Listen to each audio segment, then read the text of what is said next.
Welcome back. In this video, we'll create the new Java class called myEquation that will act as a data source for our application. Extend from base observable.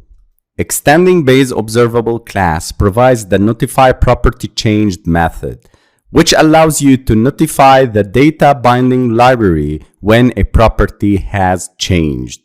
This is essential for the library to automatically update the UI elements when the underlying data changed. Then I need to create three fields. Use string and pay attention. Since I'm going to use these string variables with the edit text and link them with the data binding, I need to use string variables. For example, string A, string B, and string C. But in order to prevent any possible errors, please pay attention. Make your variables as a string in the data source. Activity main binding object, I'll name it as binding. Alt plus insert to create a constructor. I need only this activity main binding. Also, I can create another constructor, select none, just for preventing any possible errors. Then I need to add getters and setters for A, B, and C. And remember, A, B, and C will act as the coefficients that are multiplied by the variables. This is for x squared, this is for x, and this is for x to power 0, which is 1. Here,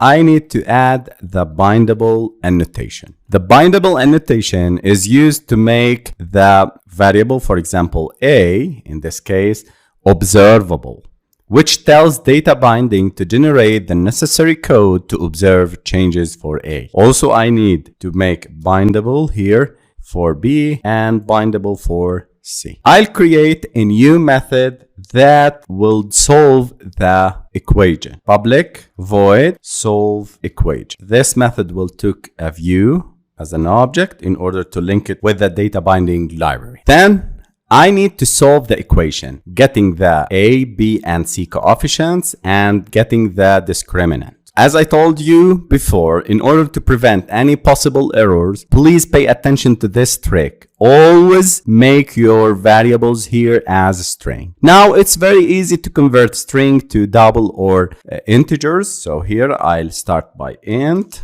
A equal to integer dot parse int.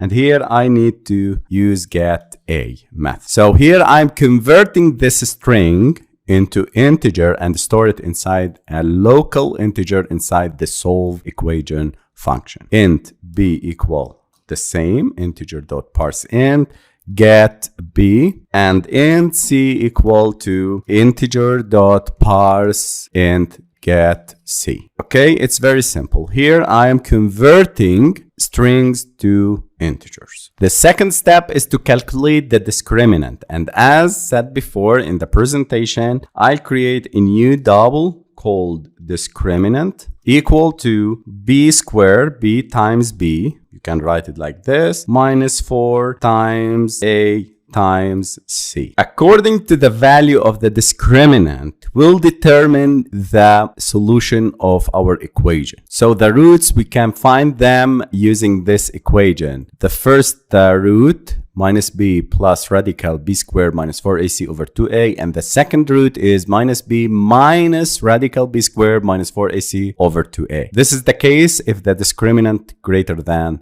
0. So for that, I'll create two doubles, x1 and x2. These are the roots. If discriminant greater than 0, this is the case that we have two distinct roots. And in this case, x1 will be equal minus b plus math dot square root of the discriminant. This over 2a divided by 2a. But wait, what does this mean? Math dot square root here method is a method used to calculate the square root of a given number. It returns the square root of the provided numeric argument as a double value. For example, math.square root of 25 will be 5. So radical 25 equal to 5. And I used this math dot square root for the discriminant, which is equal b squared minus 4ac, referring for this radical sign. Radical discriminant or radical b squared minus 4ac, I used math dot square root method.